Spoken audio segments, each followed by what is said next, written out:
गणपती बनवून या. माझे सगळे फ्रेंड्स भी बनवणार आहे. तर चला या. आता आपण सुरुवात करू गणपती बनवायला. आणि क्यूट आपण गणपती बनवायचा. आधी आपण गणपतीचे पाय बनवायचे. गणपती खूप साध्या पद्धतीने बनणार आहे. त्यासाठी तुम्हाला पूर्ण व्हिडिओ एंड पर्यंत बघायला लागेल.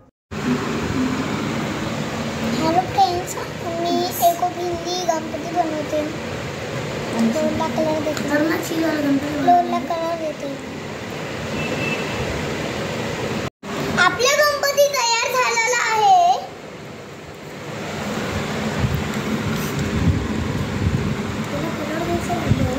आणि याला कलर द्यायचा आहे. ते थोडा वेळच होऊन जातो. हे बघा, अशा सुंदरशा पद्धतीने तिने कलर दिलाय छानसा. तिच्या फ्रेंड पण आहे सोबत. तिच्या फ्रेंडनी आणि तिने मिळून कलर दिलाय. छानसा कलर देणं झालंय तिचं. आणि शेवटपर्यंत व्हिडिओ बघा, कारण की त्याला अजून कलर देणं बाकी आहे. हॅलो फ्रेंड्स, आपला गणपती बनवून तयार झालाय. एक फेरी बाप्पा मोरया. जर तुम्हाला माझा गणपती आवडला असेल तर लाईक अँड सबस्क्राईब करा. बाय.